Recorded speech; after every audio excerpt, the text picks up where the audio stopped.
Hi,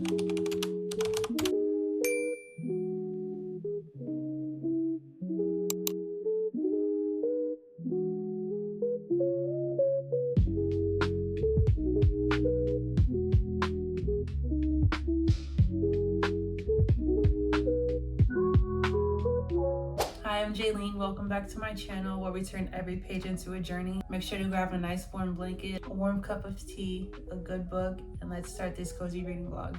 The book that I'm going to be reading in this vlog will be Raybearer by Jordan Ifueko. I actually picked up this book about a month ago at Barnes & Noble. First of all, the cover caught my eye. Look at it. Beautiful young black girl on cover. I love the rainbow color, the gold effect on the words. Everything about this book is just amazing. I love it and I can't wait to start it. Another thing that caught my eye was the synopsis. I'm gonna put my tea down so I can read a quick synopsis to you guys that I have on my laptop. This thing is huge. So long story short, Raybearer is a novel written by Jordan Ifueko. It is a stunning YA fantasy novel set in a richly imagined world inspired by West African mythology. Now this story follows a young girl, her name is Teresai. She was raised in isolation by her enigmatic mother, known only as the Lady. Set to compete for a spot on the Crown Prince's Council, Teresai must forge a bond with him and the other council members. However, she faces a devastating dilemma. Her mother has secretly commanded her to kill the prince once she's earned his trust. As Teresai struggles to define her own destiny, she confronts themes of loyalty, identity, and the desire to become. With vibrant characters and powerful storytelling, Raybearer explores the tension between personal freedom and family duty. I'm really excited to pick this book up.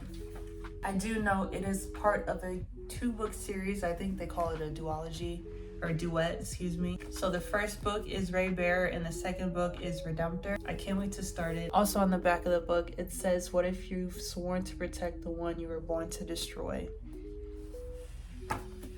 As I was quickly skimming through the pages in the book, I noticed that there is a beautiful tribal pattern at each part of the book. There's 4 parts in this book, and this tribal pattern is so pretty, and I'm actually considering coloring it in just to have a little pop of color inside the books. But it's so pretty. Look at it. I'm not sure what to expect from this book. I have high expectations because I don't normally read young adult fantasies at all. But even on the inside cover, I'm going to read some of the quotes. One says, "Boss ass fantasy with gorgeous dark-skinned girl at the center that highlights the trifecta of our most basic human desires: to belong, to be loved, and to walk a path of one's own choosing." Oh, I can't wait to start this. So without further ado, I'm going to begin this book and follow along. I just have to say, I love maps and fantasy books.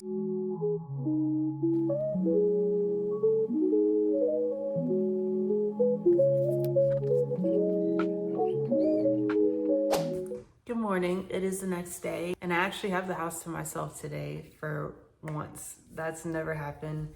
My mom actually took our son to the aquarium, and my man is out running errands for himself, so I'm home alone for the next couple hours. So I'm really gonna try to dive into this book because I really didn't get to read much last night. I was spending quality time with my little family, and we were playing Mario Party, watching Netflix movies, etc. So I really didn't have much time to read. I did sneak in a few chapters in before I went to bed, and I read up to chapter 4, which is only 33 pages into the book, but a lot has happened because it is setting the foundation and the groundworks for what's to come for the rest of the book. As we all know, the main character's name is Teresai. She is a young girl that lives in an isolated village called Sawana. Now, Teresai was raised by a group of tutors and servants because her mother is not a very active person within her life. She's a mysterious woman called the Lady, and because of her absence, Teresai is always yearning for some sort of love and connection from anyone, really. The Lady rarely visits her daughter. She comes whenever she pleases, and she more so treats Teresai as a tool rather than a daughter. Now, without giving any spoilers away or too much of the plot,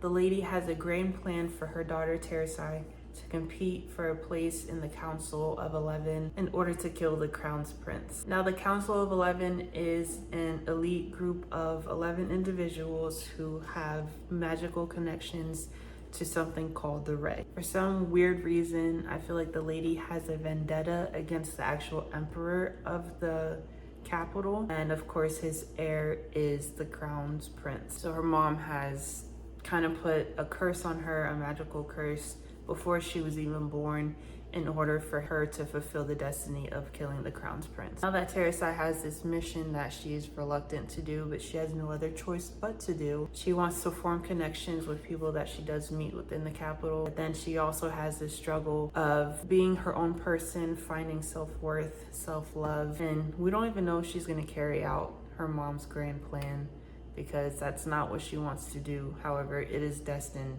for her to do it because it was a curse given to her before she was even born. So that's how far I've gotten into the book so far. Now, before I get reading for the day, I'm actually gonna make some breakfast because I'm actually starving. My stomach is touching my back. So I'm gonna make some food right now, and after I do that, I will pick up my book and continue reading.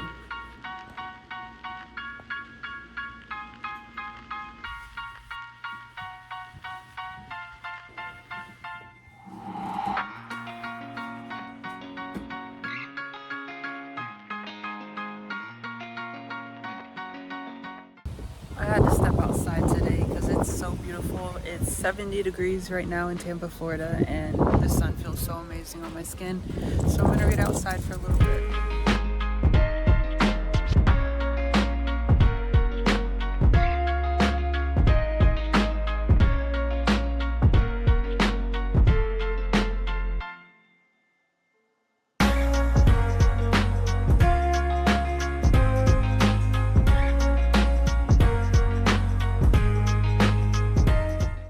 I've had such a long day. I am extremely tired, so if I look crazy, just mind your business. The last thing I recorded was me reading outside, and I got pretty far into the book.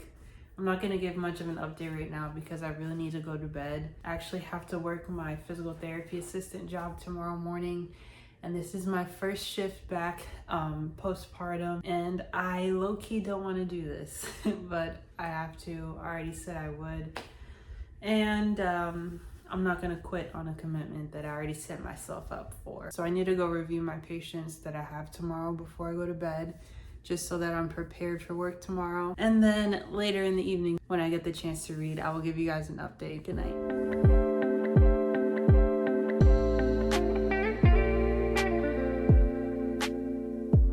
I just finished my first day back at work as a PRN, physical therapist assistant. If you don't know what PRN means, it just means as needed. And I will have to say my first day back was not terrible. However, I do have a lot of anxiety because I miss my son, Drago, and I miss my man and being at home with my little family. As far as the patients that I treated today, a lot of them have been patients I've treated before in the past while I was a full-time PTA. So I already knew a lot of their past medical history and the diagnoses that they have specific to them. So it wasn't too hard. I did have one new resident that I have not met before, but she was extremely sweet, very cute, and she was willing to do therapy with me. So that's the easiest part of my job, is when they comply and they want to do therapy. So I'm on my way back home. I can't wait to see my little family. I'm gonna decompress from the day, eat dinner, spend time with my family, and then I will read.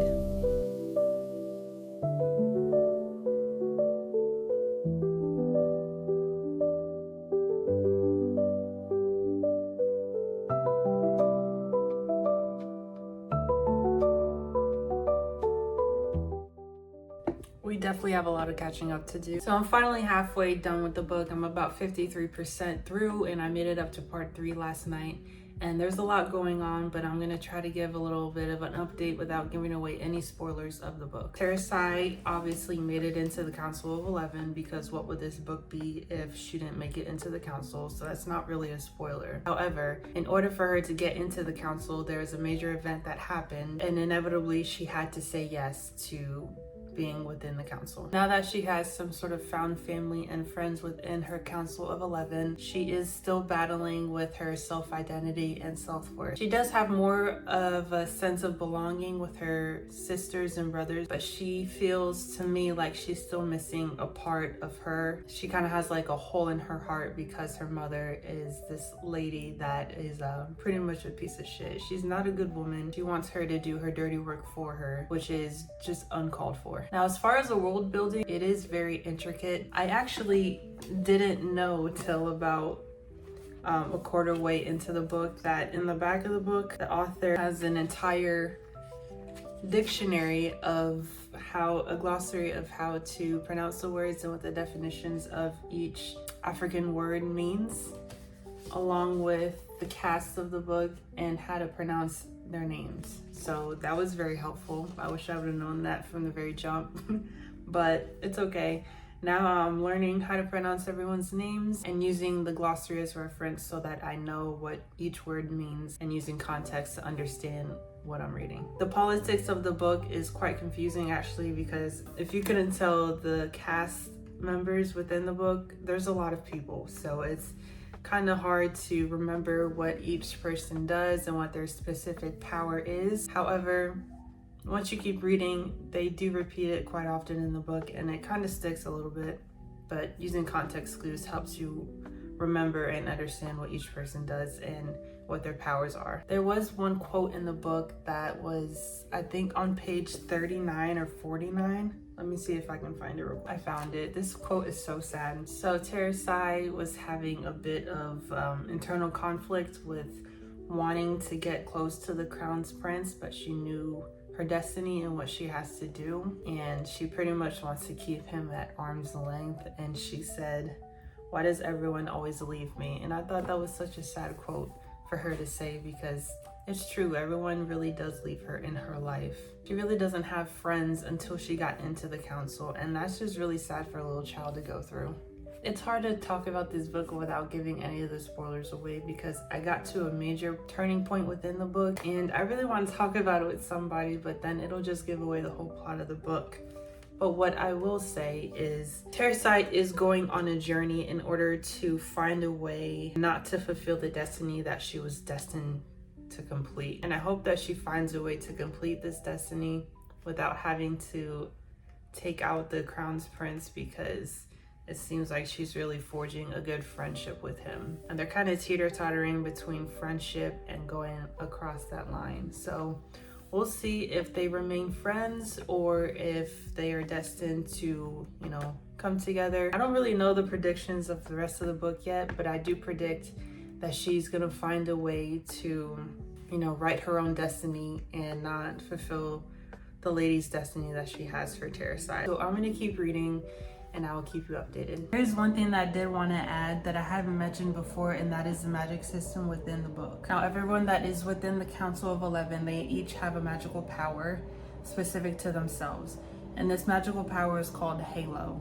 Now, for Teresai, she has her own magical power where she can read memories. So she can see your dreams, see your nightmares, things of the past, but she can only go back, I believe, 1 or 2 decades. So then another major character within the book, his name is Sanjit, I believe that's how you pronounce it, and he has a magical power of seeing people's weaknesses, whether that is physical weakness. And then the crown of prince, he is the heir of the emperor, and his weakness is seeing the good in everybody. I did find something very cool and interesting about the Council of 11.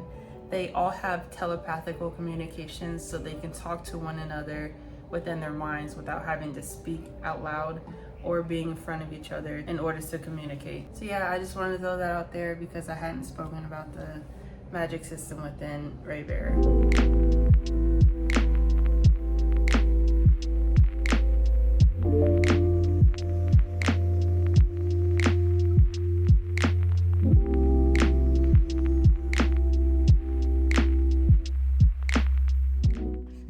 Be totally candid and honest about this book here that I'm reading. I truly want to DNF this book and I don't feel like finishing it. I don't know, it's a good book, don't get me wrong. However, I don't think it's the book for me. I'm not really a person that reads mythology. I don't know. The premise of the book is good, but it's just not for me. I'm gonna try to tough it out since I'm well over halfway now. I'm almost to part 4 of the book, and that's the last section of the book, but I really just want to DNF it and move on. So I slept on the idea of wanting to DNF the book last night, and I decided I'm not going to finish it. Now here's the thing. The premise of the book was really good. I liked the concept of the book, and the synopsis obviously drew me in.